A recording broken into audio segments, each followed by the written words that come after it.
You know what's crazy? Everyone thinks that if you're the one getting proposed to, you automatically have all the power in the relationship. Like he's the one who wants to lock it down. Obviously, he'll do whatever it takes to keep you happy, right? That's what I thought. Anyway, I'm Stella. I'm 27. And I figured I had this whole thing figured out. Owen and I had been together for 3 years.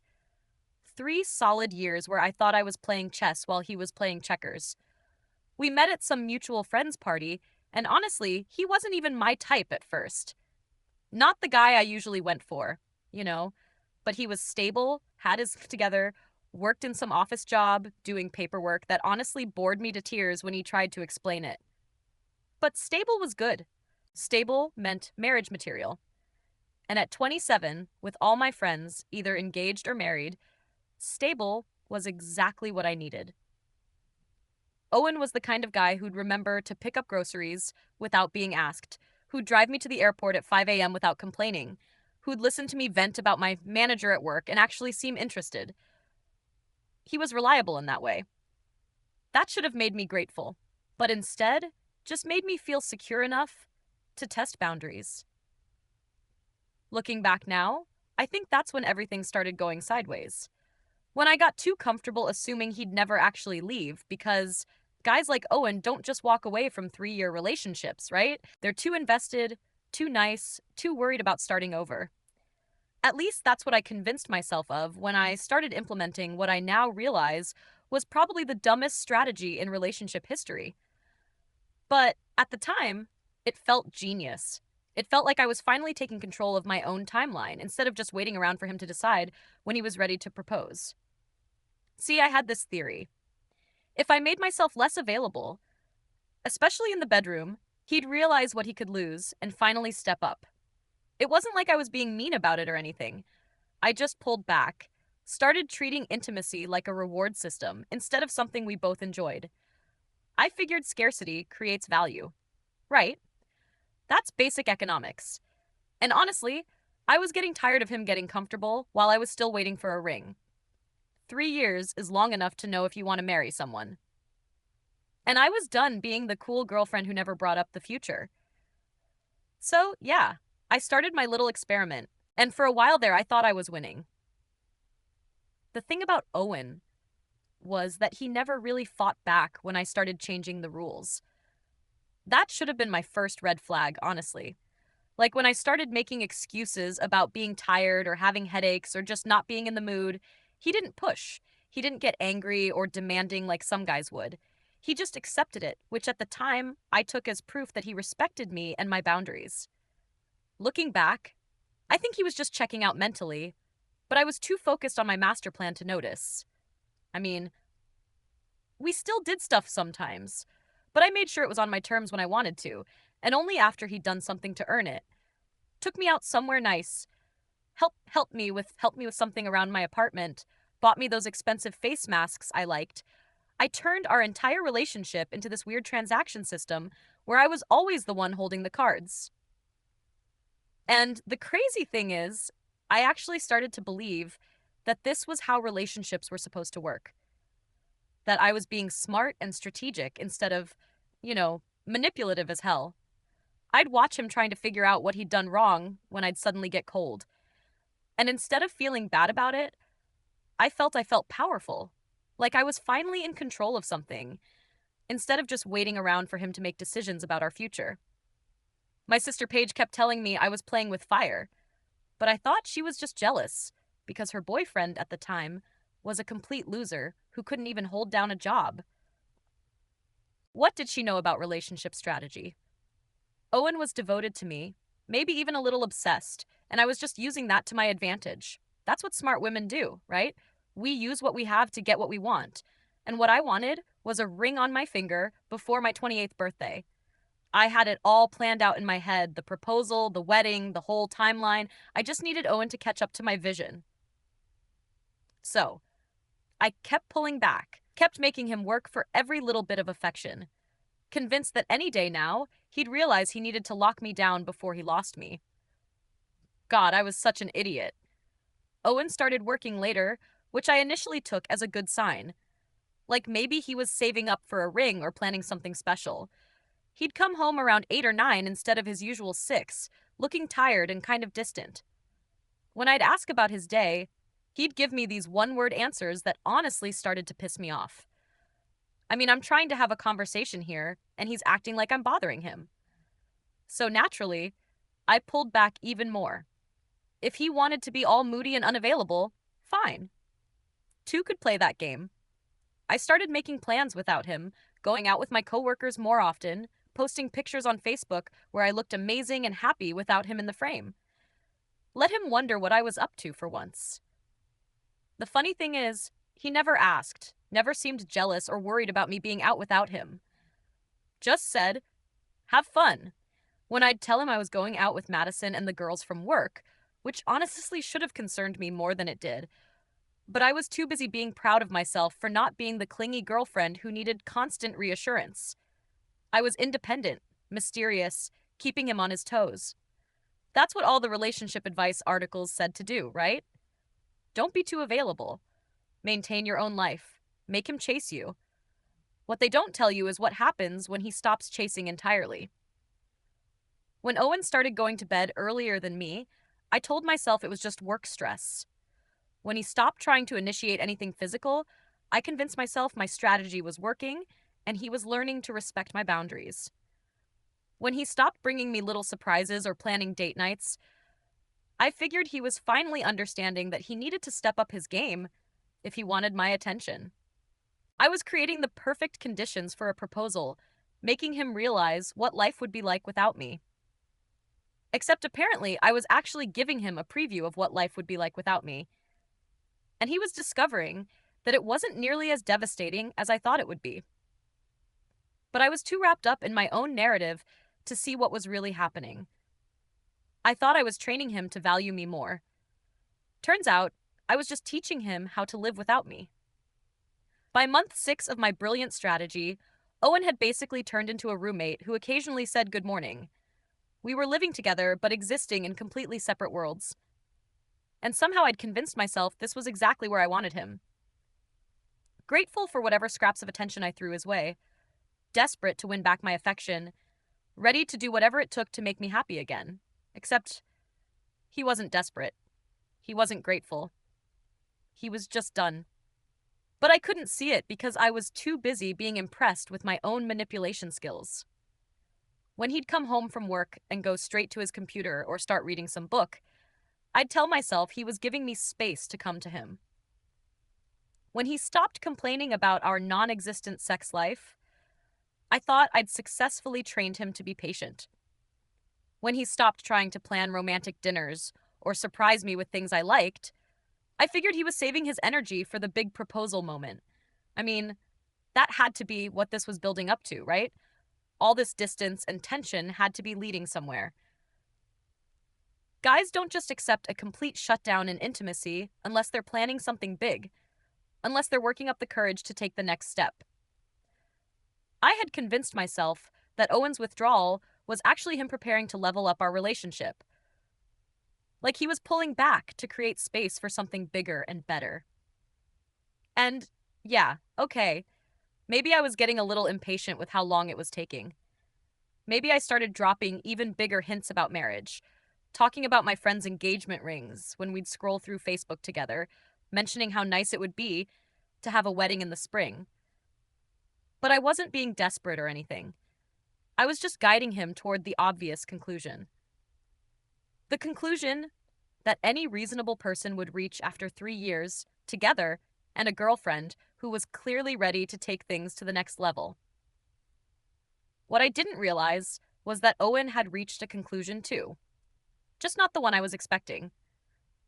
The conversation that ended everything started so normally that I almost didn't recognize it as the beginning of the end.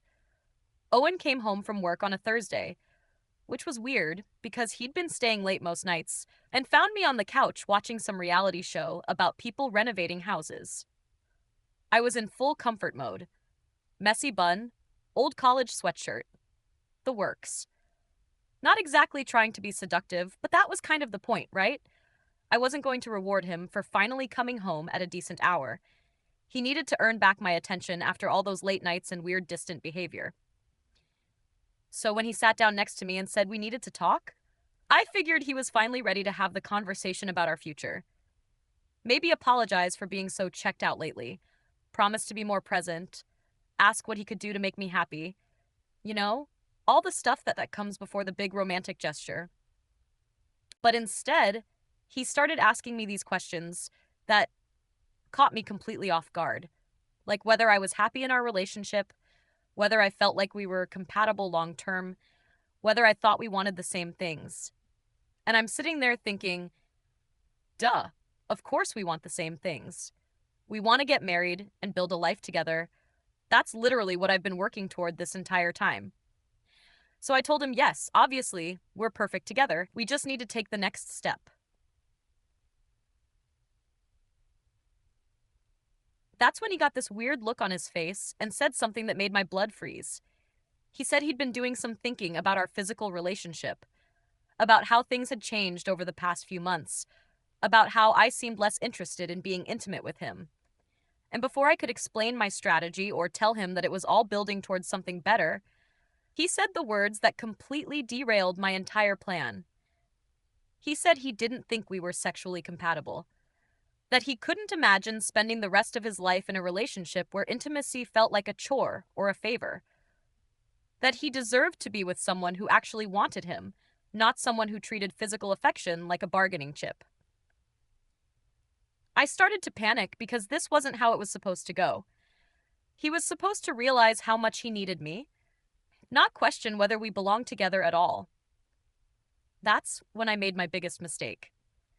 Instead of backing down or explaining what I'd been doing, I doubled down. I told him that I could give him the best sex of his life if I wanted to, but I just didn't feel like it. I said I was capable of rocking his world. I just chose not to because he hadn't earned it yet. I actually said those words out loud like they were something to be proud of. Like I was revealing some kind of superpower instead of admitting to months of manipulation and withholding. The look on Owen's face when I said that, it wasn't anger or hurt or even surprise. It was just this cold recognition, like everything suddenly made sense to him. He asked me point blank if I'd been withholding sex to try to get him to propose. And instead of lying or trying to cover my tracks, I told him the truth. I said, yes, obviously that's how relationships work. You don't just give everything away for free and hope the guy eventually decides you're worth committing to. You create incentives. You make him work for it. You show him what he could lose if he doesn't step up. I explained my whole strategy like it was some brilliant business plan, thinking that maybe if he understood the logic behind it, he'd appreciate how much thought I'd put into our future. Instead, he just stared at me for what felt like forever, and then said the most devastating thing anyone has ever said to me. He said he couldn't force me to want him, and he didn't want to be with someone who thought love was supposed to be earned through good behavior. He said we were incompatible in a fundamental way that couldn't be fixed. And he was done trying to figure out what he'd done wrong to make me pull away. That's when I realized that my brilliant plan had backfired in the worst possible way. I thought I was making myself more valuable by creating scarcity. Instead, I just made him realize that maybe he didn't want what I was selling after all. And the worst part? There was no taking it back. I couldn't undo months of manipulation and explain that I'd actually wanted him all along. I couldn't convince him that my strategy was separate from my actual feelings. Because honestly, after all that time of treating intimacy like a weapon, I wasn't even sure what my actual feelings were anymore. Owen told me to pack my things and be out by the weekend. Just like that. 3 years together, and he was giving me 3 days to find somewhere else to live. I tried everything, crying, apologizing, promising things would be different, even offering to prove right then and there how good things could be between us. But he just shook his head and said it was too late for all that I'd shown him exactly who I was and what I thought our relationship was worth, and he believed me. He said he couldn't trust that any future intimacy between us would be genuine instead of just another manipulation tactic. That he'd rather be alone than spend his life wondering whether his girlfriend actually wanted him or was just performing to get what she wanted. I kept trying to explain that I did want him, that the whole thing had just gotten out of hand, that I'd made a mistake in how I'd handled things, but he wasn't buying it. He said that if I'd really wanted him, I wouldn't have been able to turn it off like a faucet for months. That if I'd really loved him, I wouldn't have used his feelings for me as leverage to get what I wanted. And honestly, I didn't have a good answer for that, because deep down, I knew he was right. I had treated our relationship like a game where I was trying to win instead of something we were building together. I'd been so focused on getting to the finish line that I'd forgotten we were supposed to be running the race as a team. But admitting that felt like admitting that I'd destroyed the best relationship I'd ever had for literally no reason except my own impatience and need for control. So instead of taking responsibility, I got angry. I told him he was being dramatic and throwing away 3 years over a few months of me not being in the mood. I said he was proving that all he cared about, well, was sex anyway. And maybe I'd been right to hold back if that's all our relationship meant to him. I accused him of never really loving me if he could just turn it off this easily. Basically, I said every terrible thing I could think of to try to hurt him the way he was hurting me. But Owen just listened to all of it with this sad expression, like he was watching me confirm everything he'd already figured out about who I really was. When I finally ran out of cruel things to say, he just told me he'd be staying at John's place until I moved out. And he hoped I'd find someone who was willing to play the games I seemed to need in a relationship. Then he left, and I was alone in our apartment with the reality of what I'd done. The next few days were a blur of panic and desperate damage control. I called him obsessively, left voicemails apologizing and begging for another chance. I texted him essays about how I'd just been scared of getting hurt, how I'd misunderstood what relationships were supposed to be like, how I was willing to change everything if he'd just come home and talk to me. I even showed up at John's apartment, but Owen wouldn't come to the door. John told me that Owen had asked him to tell me that everything that needed to be said had already been said, and continuing to contact him was just making things worse. That's when I realized he was serious about this being over, that all my pleading and promising wasn't going to fix what I'd broken. So, I moved out, went to stay with Paige while I figured out my next steps, and spent weeks alternating between rage and self-pity. I'd tell anyone who would listen that Owen had dumped me over sex, leaving out the part about months of manipulation and emotional withholding. I made myself the victim of his unrealistic expectations and refusal to communicate. I convinced myself that he was just too immature to handle a real relationship where you had to work for what you wanted.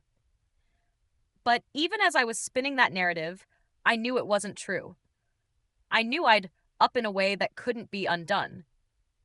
I'd turned love into a transaction, and then acted surprised when he decided he didn't want to pay my prices anymore. The worst part was that I started hearing things through mutual friends about how much happier Owen seemed, how he'd started going out more, picked up some new hobbies, seemed like a weight had been lifted off his shoulders. People would tell me this stuff thinking it would make me feel better, like, oh, good, you're both doing well apart. But all it did was confirm that our relationship had been dragging him down in ways I'd never even noticed. That my strategy hadn't just failed, it had been actively making both of us miserable. And I'd been too self-absorbed to see it. And yeah, maybe part of me had hoped that after a few weeks apart, he'd realize he missed me and want to work things out. But as the months went by, it became clear that Owen was moving on with his life. Like our 3 years together had just been a learning experience. He was grateful to be done with. It's been almost a year now, and I've had to face some uncomfortable truths about who I am and what I did. Not because I wanted to, but because reality has a way of forcing accountability whether you're ready for it or not. I've been in therapy partly because Paige insisted, and partly because I couldn't figure out how I'd managed to sabotage the most stable relationship I'd ever had. My therapist keeps asking me questions that I don't want to answer, like whether I actually missed Owen or just missed having a boyfriend, whether I was more upset about losing him specifically or about having to start over with someone new, whether I'd been trying to create intimacy or just trying to control him. And honestly, I'm still not sure I like the answers I'm coming up with. What I do know is that I hear about Owen sometimes, usually when I'm least prepared for it. How he's been dating someone for a few months now, someone he met through work who seems really good for him. How they went on some weekend trip together and looked genuinely happy in the pictures someone posted. How different he seems with her. More relaxed, more himself, more willing to be vulnerable. And I wish I could say that hearing all this made me want to be a better person or learn from my mistakes or whatever. But mostly, it just makes me angry. Angry that he gets to be happy while I'm still figuring out how to trust my own feelings. Angry that he found someone who apparently doesn't need to play games to get what she wants from a relationship. Angry that I wasted 3 years trying to manipulate someone into loving me the way I thought I deserved, only to find out that what I thought I deserved wasn't actually love at all. Maybe someday I'll be grateful that Owen forced me to confront all this stuff about myself. Maybe I'll look back on this whole mess as the wake up call I needed to become a better partner for someone else. But right now, all I can think about is how I had everything I thought I wanted and threw it away because I was too proud and too scared to just ask for what I needed. And the worst part, I'm still not entirely convinced I was wrong to want some guarantees before giving everything away. I'm still not sure I believe in the kind of love that doesn't require any strategy or protection or careful calculation of risk and reward, which probably means I'm still not ready for the kind of relationship Owen has now. And maybe that's exactly what I deserve. If this confession kept you hooked, make sure to subscribe, like, and share. We share powerful true stories every day that explore the complex realities of life.